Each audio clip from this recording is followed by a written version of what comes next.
What's going on, everyone? Tommy P here with a naturally obsessed look into round one of the Western Conference NBA playoffs. Now, I want to preface this video by saying I am not a basketball expert.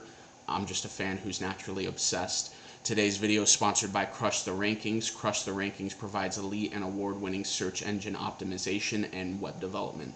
Head to crushtherankings.com today for a free SEO audit. Simply go to crushtherankings.com and enter your website on the homepage. Now, the Western Conference playoffs are similar to the East when it comes to the storylines. There's plenty of storylines, but I think we may be in for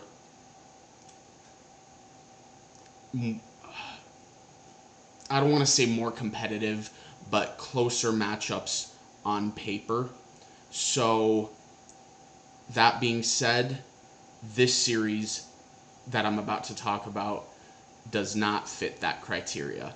So, the first series we're going to get into is the defending Western Conference champion and best team in the NBA, Phoenix Suns, taking on the New Orleans Pelicans. Now, this one has some fun storylines because new head coach for the New Orleans Pelicans, Willie Green, has spent the last two seasons, because he came with Monty Williams as an assistant coach to the Phoenix Suns. So Willie Green is very familiar with not only the systems that the Phoenix Suns like to run, the sets, all that, but he's also very familiar with the players that are on the roster and the skill set they possess, their strong points and the weaknesses. So he is going to come into this series with hands-on experience with this team and a lot of, I'll just call it an advantage. He has an advantage that not many coaches in the NBA would have in a series like this.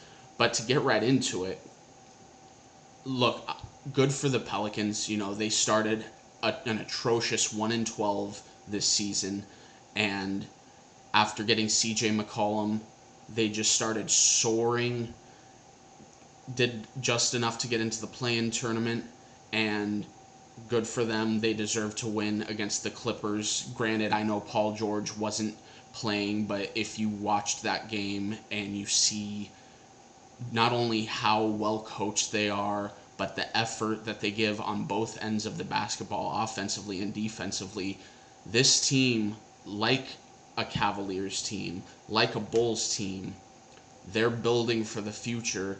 And granted, say what you want about him, I have my questions too. Zion Williamson hasn't played a single game this year, and we know what he does when he's on the court. So there's no question about that when he's on the court, he will add to this basketball team. The biggest question about him has just been, can he stay on a basketball court?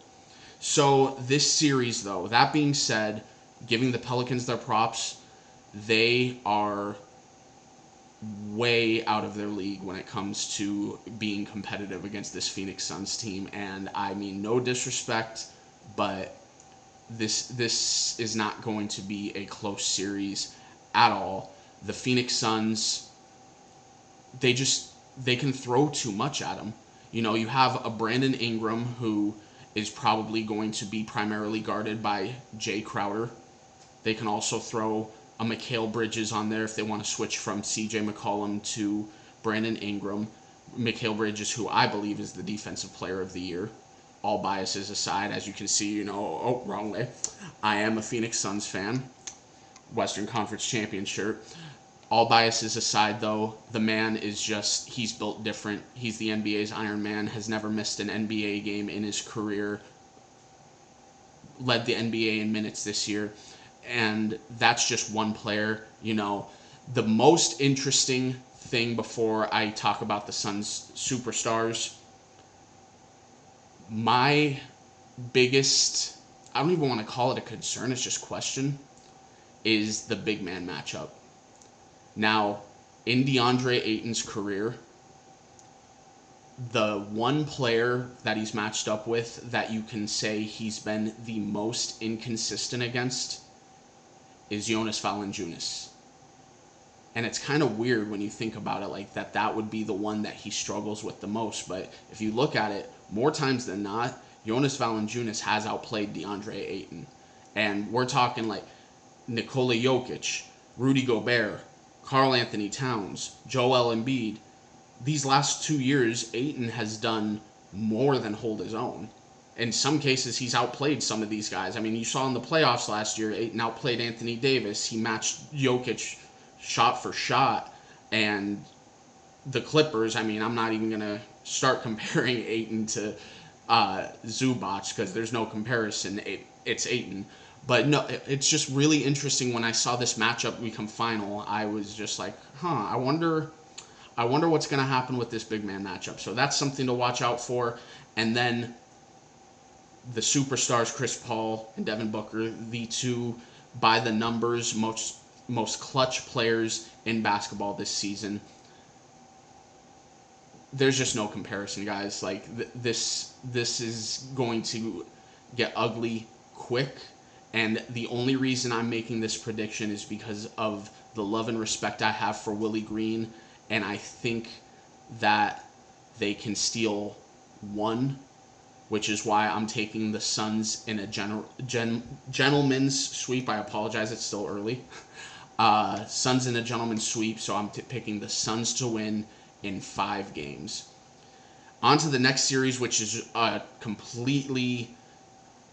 all bets are off now because we genuinely do not know what's going to happen, and that's the Dallas Mavericks versus the Utah Jazz. So the Luka Doncic injury changes everything.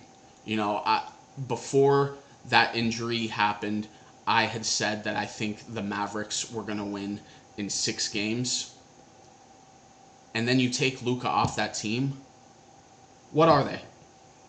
What are the Mavericks? Because I genuinely, the first half of the season, they were one of the 2 or 3 best defensive teams in basketball by the numbers.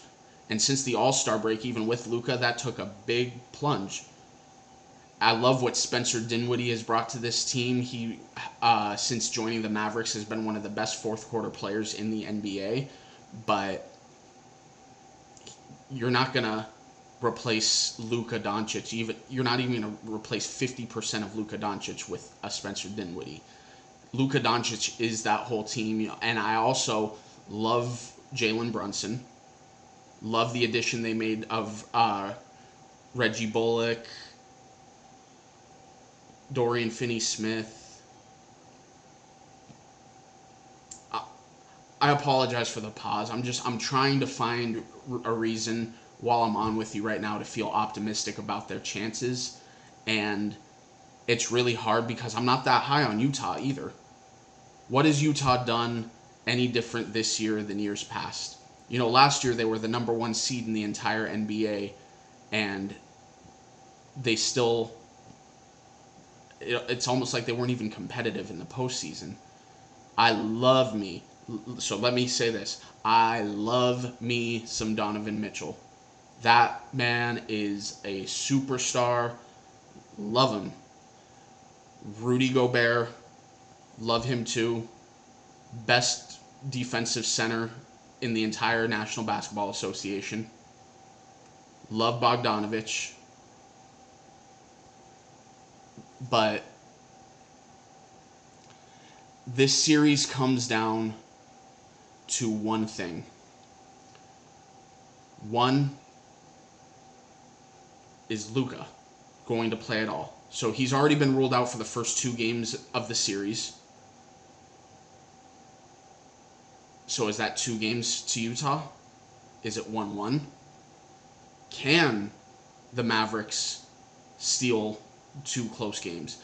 I genuinely don't know, but similar to my opinions in my last video that I made about the 76ers and the Raptors, in a close series that I'm at a toss-up in, who has the best player?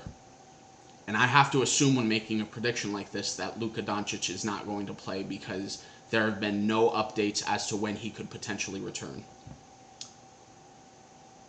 That being said, without Luka, the best player in this series is Donovan Mitchell. The second best player in this series is Rudy Gobert. And I genuinely have to ask myself, without Luka Doncic, is Mike Conley the third best player in this series? Do the Jazz have the three best players in this series? I expect the Mavericks to still play their brand of defense, and for that reason, I'm going to give them respect. But in the end, I think the Utah Jazz win this series in 7 games. And now going on to the Warriors and the Nuggets. So this one's going to be very interesting as well, because it's been reported, not confirmed, but reported that Steph Curry is going to make his return in Game 1. And that would mean that Steph Curry, Klay Thompson, and Draymond Green all play. Now we're going to give them the respect they deserve. They're 3-time champions. They have plenty of past chemistry. But this season, and that's what we're talking about, because Klay Thompson up until this season hadn't played in over 2 years. Draymond's had some injury problems. Steph has had some injury problems. This season, they played a combined 11 minutes together. There's a thing to be said for past chemistry and ongoing chemistry. They have no ongoing chemistry, so that has to play a factor.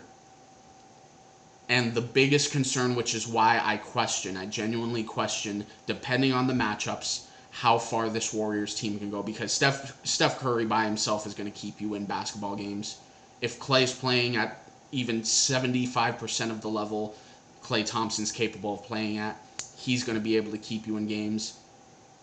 And the defense and the intelligence of Draymond Green is going to keep you in games. But the biggest question mark I have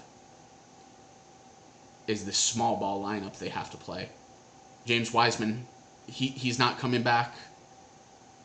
They're going to be bullied by some of these bigger teams when it comes to interior basketball in the paint.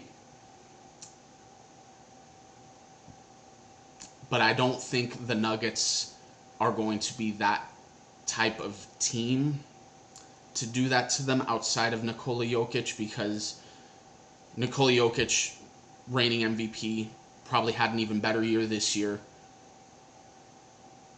And I don't want to disrespect the Nuggets franchise by saying that he's doing it by himself, because they're getting a lot of contributions from all over the place. You know, Will Barton's been stepping up. Aaron Gordon's been stepping up. JaMychal Green, Jeff Green. They've been, Monte Morris, they've been stepping up, which is why they had the season that they had. But still, you cannot underestimate what a Jamal Murray brings to this team. You cannot underestimate what a hot shooter in Michael Porter Jr. can bring this team. They ran out of juice last year against the Suns in a sweep. And when push comes to shove, I just do not think that this Nuggets team is going to be able to test the Warriors in that way. So it's for that reason that I pick the Warriors to win in 6 games. And now on to the series that I am personally most excited for, and that's the Memphis Grizzlies versus the Minnesota Timberwolves. So 2 of the league's best young superstars are going at it in Ja Morant and Anthony Edwards. You also have one of the most exciting big men in the game, Karl-Anthony Towns. You know, thankfully, Minnesota was able to overcome his poor night in that first play-in game against the Clippers, but make no mistake about it, Anthony Edwards, Karl-Anthony Towns, D'Angelo Russell, these guys are box office offensive talent. They are phenomenal. And the Grizzlies took the league by storm this year. They basically did this year what the Suns did last year. The only difference is the Suns added a veteran in Chris Paul one of the 5 greatest point guards of all time. And you look at the Grizzlies, they didn't really make any significant additions. It was just a few small pieces. It's just that the talent that they had on the roster greatly improved. You see a jump up from Desmond Bane. You see a jump up from Dillon Brooks. Brandon Clark's been very good. Jaren Jackson Jr. was also a candidate for Defensive Player of the Year. Tyus Jones may be the best backup point guard in the NBA. DeAnthony Melton, phenomenal defensive player, and he's taken a step up offensively. And Ja Morant. Ja Morant may be the most exciting player in basketball. And I hate the Derrick Rose comp because I don't want to make this a shot on Ja Morant at all. But there was a time, literally, prime LeBron years in Miami, where we were asking ourselves, is Derrick Rose better than LeBron James? I don't think anyone's asking at this point in time, is Ja Morant the best player in the NBA? Let the man do his own thing. Let's not compare. The dude is phenomenal. And then we go to the other side with the Timberwolves. I've already mentioned Anthony Edwards, Karl Anthony Towns, D'Angelo Russell. I can't stand the guy, but let's give props to Patrick Beverley. The dude's brought a level of tenacity to this team. Again, I can't stand him, and it really aches me to say that, but he's been great for that team. Jaden McDaniels has stepped up. Jalen Noel has stepped up. Josh Okogie, Taurean Prince, Naz Reid. Like, they have a bunch of role players that are filling their role just perfectly, beautifully. That being said, it's really, really hard for me to go any other direction than this. I don't think this is going to be a blowout series, but I also think that the Grizzlies are going to be able to regroup after taking a couple losses and close the series out pretty quickly from there. So I have the Memphis Grizzlies winning in 6 games. So again, my prediction: Suns in 5, Jazz in 7, Warriors in 6, and Grizzlies in 6. Thank you all for watching, and I'll see you next time.